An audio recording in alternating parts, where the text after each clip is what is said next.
Kemudian teman-teman, puncak kenikmatan surga. Ini puncak kenikmatan surga. Ini puncak kenikmatan surga. Akhiruhal liqa, bertemu dengan zatnya Allah Subhanahu wa taala.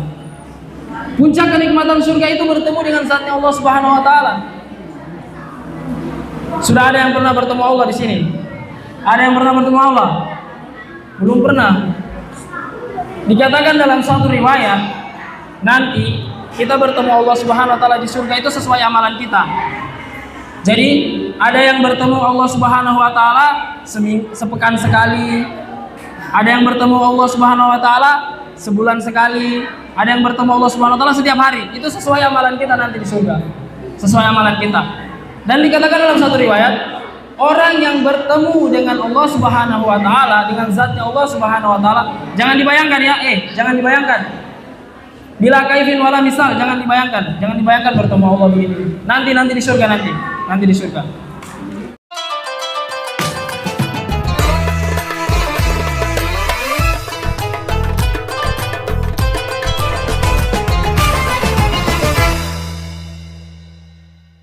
Assalamualaikum warahmatullahi wabarakatuh.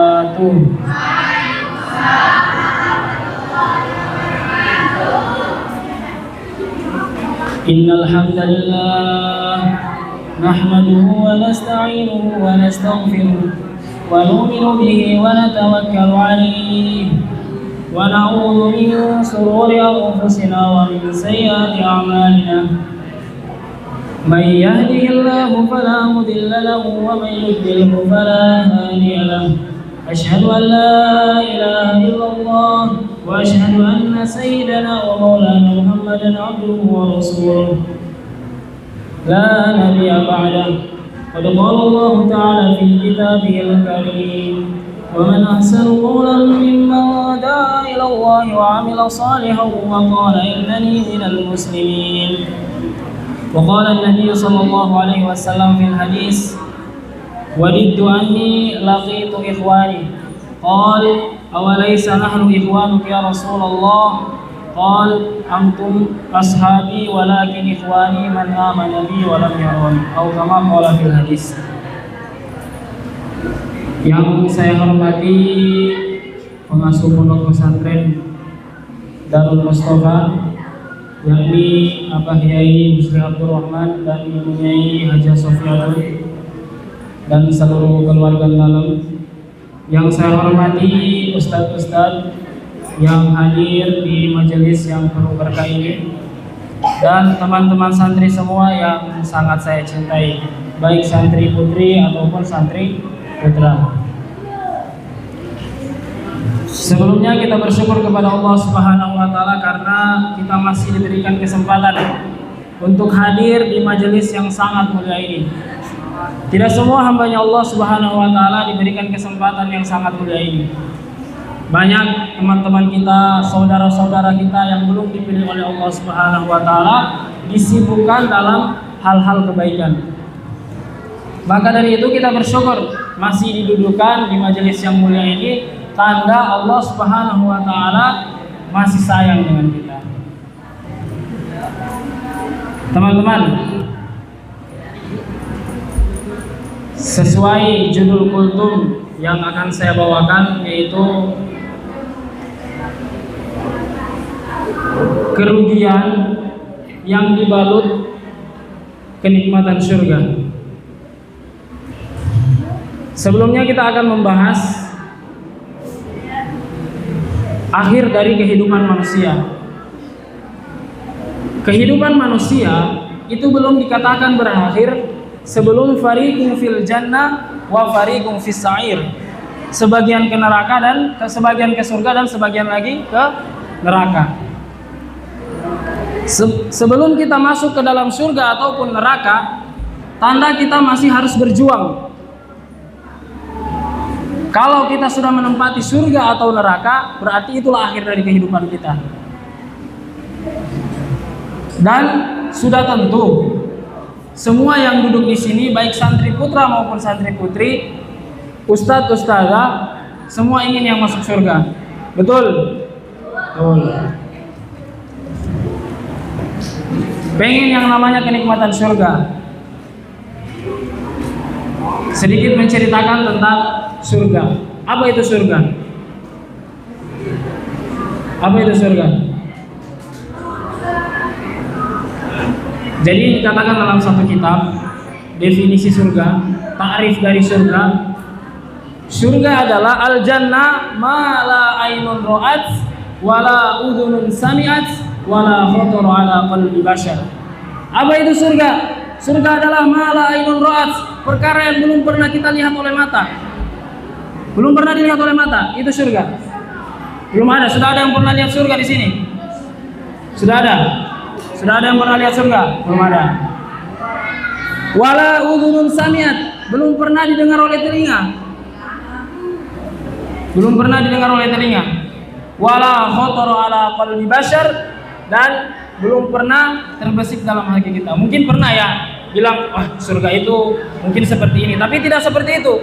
Sebenarnya lebih dari apa yang kita pikirkan, lebih daripada apa yang kita terbesit dalam hati kita. Maka teman-teman, dikatakan juga dalam satu kitab, kenikmatan surga itu terbagi menjadi 3 tingkatan: awal, pertengahan, dan puncak kenikmatan surga. Apa itu awal dari kenikmatan surga? Awaluhal ato. Awal dari kenikmatan surga itu adalah al-ato, pemberian. Semua diberikan. Mau makan, mau minum, mau bidadari, dikasih semua sama Allah Subhanahu wa taala. Sebagaimana disebutkan dalam Quran surat Muhammad ayat 15 yang berbunyi, A'udzu billahi minasyaitonir rajim. Bismillahirrahmanirrahim. Mathalul jannati allati wu'idal muttaqun fiha anharun min ma'in ghairi asin wa anharun min labanin lam yataghayyar ta'amuhu wa anharun min khamrin ladzatin lisyaribin wa anharun min 'asalin musaffaa wa lahum fiha min kulli thamarat wa maghfiratun min rabbihim. Ini kenikmatan surga yang awal. Mathalul jannati allati wu'idal muttaqun, perumpamaan surga yang nanti dijanjikan untuk orang-orang yang beriman. Yang pertama, anharun. Ini ciri-ciri surga ya. Anharun min ma'in ghairi asin. Terdapat di surga itu sungai yang mengalir, yang airnya sangat segar. Min ghairi asin, tidak payau. Tahu payau kan? Tahu payau? Payau itu airnya agak sedikit asin, enggak segar lah intinya. Biasanya air payau itu air pertemuan antara air laut dan air sungai. Itu agak payau rasanya. Itu enggak segar. Tapi sungai yang dijanjikan oleh Allah Subhanahu wa taala di surga nanti yang mengalir untuk orang-orang yang bertakwa, anharun min ghairi asin, segar, tidak payau. Bukan hanya itu, Allah Subhanahu wa taala sediakan apa lagi? Wa anharun min labanin lam yataghayyar ta'amuhu. Teman-teman, di dunia mungkin kita melihat susu di kemasan. Ya, susu Fresh and Flake, Ultramilk, Ultraman, enggak ada, Ultraman enggak ada. Ultramilk, ini kita melihatnya di saset ataupun bungkusan ataupun botol. Tapi nanti di surga Allah alirkan seperti sungai susu. Allah alirkan seperti sungai. Minum, kau mandi di situ terserah. Mau ngapain terserah. Itu Allah sediakan untuk kita. Lam yataghayyar ta'amuhu. Rasanya itu tidak berubah. Kalau di dunia susu kira-kira kalau mungkin kalian belinya sekarang buat sore masih enak nggak? Mungkin masih enak. Besok udah asin, udah basi. Iya kan? Tapi nanti di surga Allah janjikan sungai dari susu lam yataghayyar ta'amuhu, sama sekali tidak berubah rasanya. Segar terus, enak terus. Minum kau di situ, mandi terserah. Bukan hanya itu, wa anharum min khamrin ladzatil lisyaribin. Khamar. Di dunia ini khamar haram enggak? Haram. Kenapa? Karena memabukkan. Tapi di surga Allah Subhanahu wa taala sediakan sungai dari khamar ladzatil lisyaribin, yang enak untuk diminum, enggak memabukkan. Jadi khamar di surga itu enggak memabukkan, enggak seperti di dunia. Minum kau di situ. Wa anharun min asalim musaffa. Madu. Mungkin setiap sahur di sini sudah minum madu. Ada saya lihat madu depan situ tadi, minum. Madu sekarang mahal. Mungkin kalau yang madu asli sekitaran satu botol aqua itu mungkin 200-an atau 100 lebih. Di surga Allah siapkan seperti sungai, mengalir seperti sungai. Untuk kalian, untuk siapa? Uidal muttaqun, orang-orang yang bertakwa kepada Allah. Kalian sekarang berpuasa tujuannya apa? Hah? Tujuannya apa? Untuk apa tujuannya puasa? La'allakum tattaqun, untuk bertakwa. Ketika kita sudah bertakwa, Allah Subhanahu wa taala janjikan uidal muttaqun al jannah, seperti yang disebutkan tadi. Maka alangkah indahnya ketika kita bertakwa kepada Allah Subhanahu wa taala, Allah janjikan surga. Mungkin dari kemarin kita mendengar tentang rukun iman, rukun Islam, ihsan. Sekarang kita akan membahas ganjaran dari itu semua. Puasa, ganjaran dari sholat. Itu Allah Subhanahu wa taala janjikan surga agar biar semangat lagi kitanya. Kemudian teman-teman, itu awal kenikmatan surga. Al-Adha. Tengah-tengahnya, ketika kamu telah diberikan surga, telah diberikan makanan-makanan, apa yang kamu minta dikabulkan, apa yang kamu inginkan diberi oleh Allah Subhanahu wa taala. Kenikmatan yang selanjutnya apa? Ausatuhar ridho. Pertengahan kenikmatan surga ar-ridho. Ridho dari Allah Subhanahu wa taala. Radhiyallahu anhum wa radu an dzalika liman khasyiya rabbah. Saling ridho. Ya Allah, kami ridho terhadap Engkau, ya Allah. Engkau sebagai Tuhan kami. Allah Subhanahu wa taala pun ridho kepada kita nanti. Dan ternyata nikmat ridho itu lebih nikmat daripada nikmat-nikmat yang Allah Subhanahu wa taala berikan berupa sungai, berupa makanan, berupa apa semua. Itu lebih nikmat ridhonya Allah Subhanahu wa taala. Kemudian teman-teman, puncak kenikmatan surga. Ini puncak kenikmatan surga. Ini puncak kenikmatan surga. Akhiruhal liqa, bertemu dengan zatnya Allah Subhanahu wa taala. Puncak kenikmatan surga itu bertemu dengan zatnya Allah Subhanahu wa taala. Sudah ada yang pernah bertemu Allah di sini? Ada yang pernah bertemu Allah? Belum pernah. Dikatakan dalam suatu riwayat, nanti kita bertemu Allah Subhanahu wa taala di surga itu sesuai amalan kita. Jadi ada yang bertemu Allah Subhanahu wa taala sepekan sekali. Ada yang bertemu Allah Subhanahu wa taala sebulan sekali. Ada yang bertemu Allah Subhanahu wa taala setiap hari. Itu sesuai amalan kita nanti di surga. Sesuai amalan kita. Dan dikatakan dalam satu riwayat, orang yang bertemu dengan Allah Subhanahu wa taala, dengan zatnya Allah Subhanahu wa taala, jangan dibayangkan ya, jangan dibayangkan. Bila kaifin wala misal, jangan dibayangkan bertemu Allah begini. Nanti di surga nanti di surga. Itu otaknya keriset. Semua kenikmatan Allah Subhanahu wa taala yang Allah berikan kepada kita di surga berupa kenikmatan bidadari, kenikmatan makan, minum, sungai, semua lupa dengan keindahan yang nanti kita lihat zatnya Allah Subhanahu wa taala. Semuanya lupa. Saking nikmatnya bertemu dengan Allah Subhanahu wa taala, kenikmatan itu semua itu lupa. Tapi setelah Allah Subhanahu wa taala izinkan kita untuk melihat zatnya, Allah reset ulang otak kita. Di-reset ulang sebagaimana semula. Menikmati lagi kenikmatan surga, menikmati ridhonya Allah Subhanahu wa taala. Indah teman-teman, indah. Kenikmatan surga indah, sangat indah. Itu yang dijanjikan untuk kita yang mau bertakwa kepada Allah Subhanahu wa taala. Kenikmatan surga sudah kita dengarkan, awalnya, pertengahannya, hingga puncak kenikmatan surga. Kira-kira kalau saya tanya, ada nggak orang yang menyesal? Ada nggak orang yang merasa rugi nanti di surga? Kira-kira ada nggak? Dengan kenikmatan yang saya ceritakan tadi yang sesuai dalam Al-Quran, ada nggak kira-kira yang menyesal masuk surga? Atau mungkin punya penyesalan dalam hatinya kepada kehidupan-kehidupan sebelumnya? Jawabannya ada. Dalam sebuah hadis dikatakan, laisa yatahassaru ahlul jannah illa ala sa'ah marrat bihim lam yadhkurullaha fiha. Penduduk surga itu tidak akan merasa rugi, tidak akan merasa menyesal dalam hatinya kecuali atas waktu-waktu yang ia lewatkan tanpa ada zikir kepada Allah Subhanahu wa taala. Kenapa? Karena ternyata satu subhanallah, satu zikir saja itu kita beda tingkatan surganya nanti di akhirat. Beda. Contoh si Fahmi dan si Azid. Fahmi dan Azid di pondok sering bareng, makan bareng, tidur bareng, zikir bareng. Suatu saat ketika masuk ke dalam surga, amin.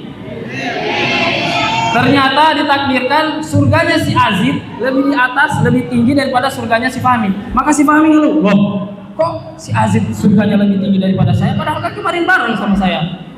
Makan bareng, minum bareng." Kemudian ditanya, "Zid, kamu sebenarnya kenapa? Kok surga kamu itu lebih di atas dari saya itu kenapa?" Terus Azid jelaskan, "Gini loh Mi, kemarin subuh, pas di dunia, ketika Abah Yai zikir, kamu itu tidur, tertinggal zikirnya. Saya duluan, maka dari itu, asbab itu, surga saya lebih tinggi daripada kamu." Maka si Fahmi menyesal, "Ya Allah, kembalikan saya ke dunia untuk mengulang itu semua." Itu penyesalan nanti orang penduduk surga itu. Penyesalan untuk dia terhadap waktu-waktu yang ia lewatkan tanpa ada zikir kepada Allah Subhanahu wa taala. Maka teman-teman santri, persingkat saja pesannya, gunakan waktu kita sebaik mungkin. Selagi kita masih dalam suasana agama, selagi kita masih dalam area pondok, suasana agama, kita gunakan waktu kita sebaik mungkin.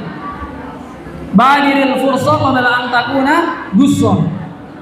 Persiapkan diri kita, permatang persiapan kita qabla an takuna gussah, sebelum kita menjadi debu.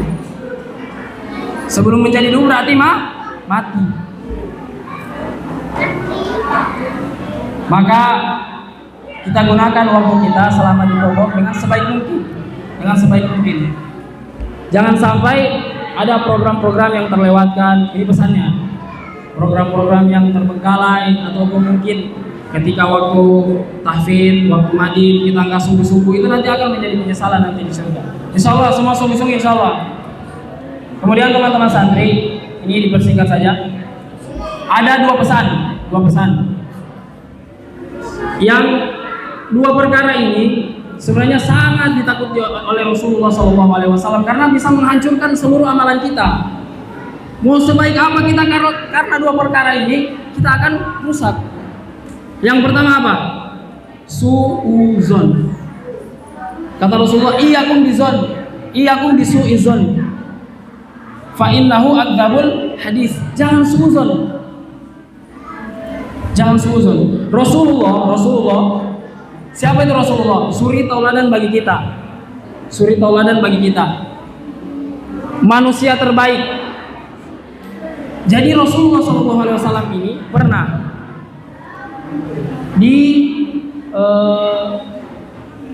datangi oleh sahabat yang membawa satu orang. Maka sahabat itu mengatakan, "Wahai Rasulullah, dia ini berzina ya Rasulullah." Apakah Rasulullah langsung menghukumi? Langsung, "Oh, kamu berzina berarti kamu dijilid, berarti kamu dicambuk." Enggak. Apa kata Rasulullah? Mungkin dia tadi itu cuman pandangan-pandangan aja. Tidak ya Rasulullah, mereka zina. Kemudian Rasulullah bilang, paling mereka cuma pegang-pegang gitu aja. Tidak ya Rasulullah, mereka ini zina. Nanti ketika orang yang tersebut ngaku, "Benar ya Rasulullah, saya zina," baru Rasulullah menghukumi. Tandanya apa? Jangan pernah menghukumi orang sebelum pasti. Suuzon. Ini yang kita hilangkan. Kenapa? Ini akan merusak amalan-amalan kita. Insya Allah, mungkin kita melihat teman kita, kok saya lihat-lihat itu orang kayak gimana ya? Jangan. Ini bahaya. Insya Allah. Kemudian teman-teman, yang kedua, yang pertama tadi pesan yang pertama mohon maaf saya ralat. Pesan yang pertama itu perkara yang dapat merusak amalan. Yang kedua, perkara yang membuat amalan kita kuat, yang membuat kita istiqomah dalam amal. Apa? Ketika kita beramal, kita mencoba untuk istiqomah. Itu perkara istiqomah akan melanggengkan amalan kita. Iman. Iman kita kalau di awal iman, terus akhir dari kehidupan kita tidak iman, sama aja. Su'ul khotimah namanya.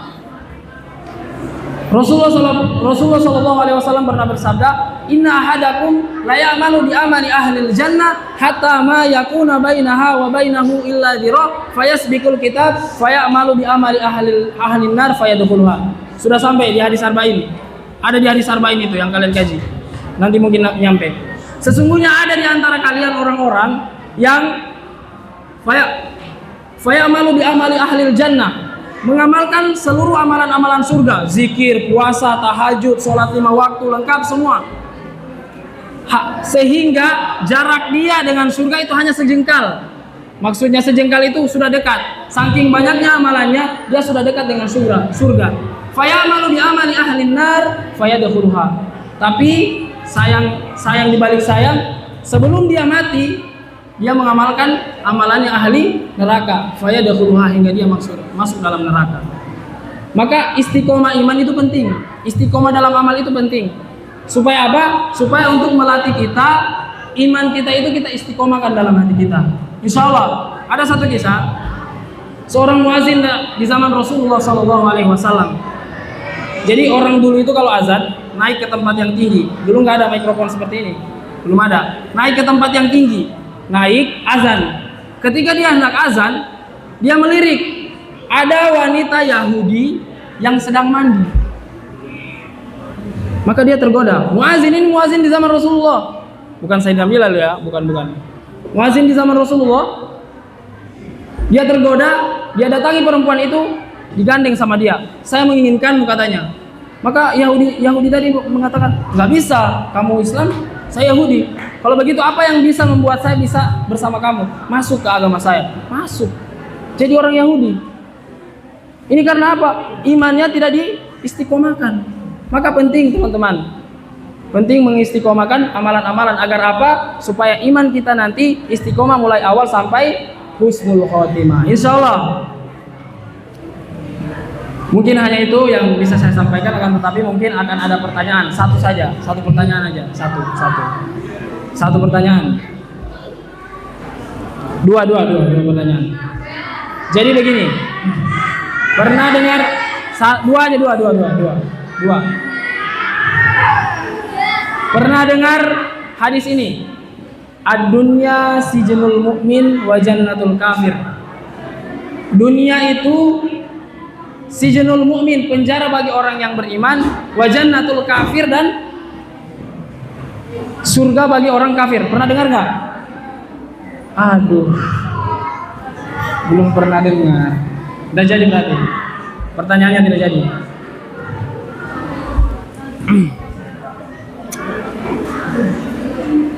Untuk Emi, pertanyaan untuk Emi.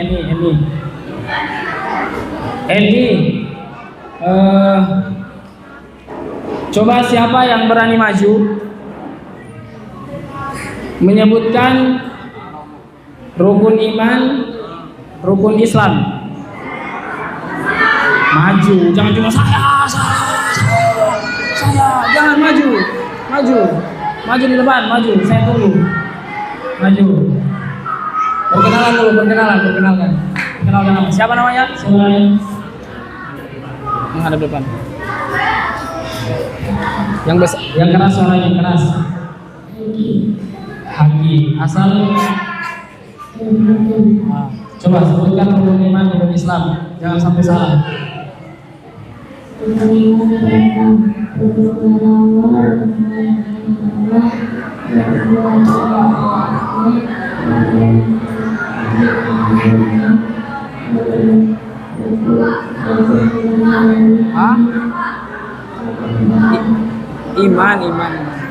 Iman kepada rukun Islam.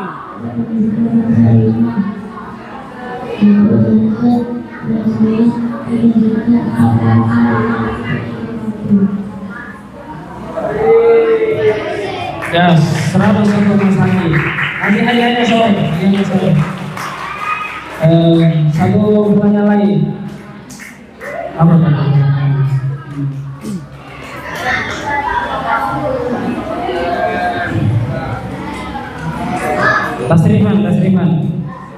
Tasrifan semua yang Alia juga bisa jawab. Tasrifan yang bisa tasrif istakhroja yastakhriju. Tasrif istilahi bukan lugawi. Tasrif istilahi istakhroja yastakhriju.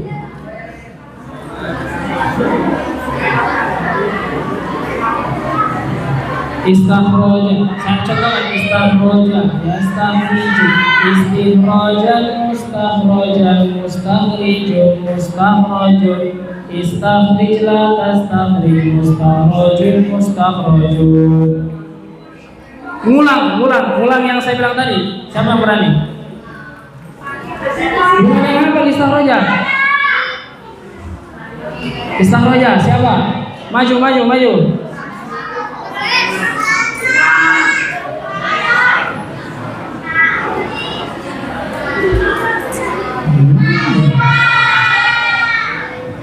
Oke, tasrifan yang gampang.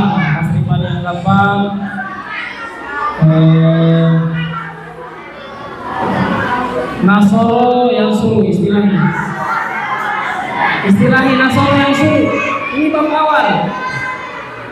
awal nasoro yang suruh. Fa'ala yaf'ulu. Domi doma fa'ala yaf'ulu. Nasoro yang suruh. Maju, ya bisa maju. Saya nggak mau begini kok, maju. Maju. Udah, nasoro yang suruh. Nasoro yang suruh. Putri, nasoro yang maju.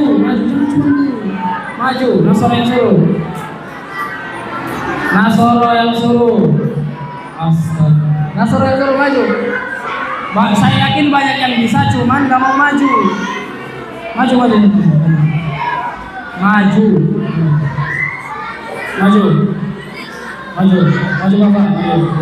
Bapak.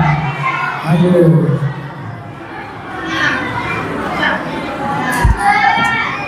Perkenalkan nama. Menghadap sana. Perkenalkan nama. Nama siapa? Asal Bandung. Kafa. Ayo, Kafa coba. Masuk.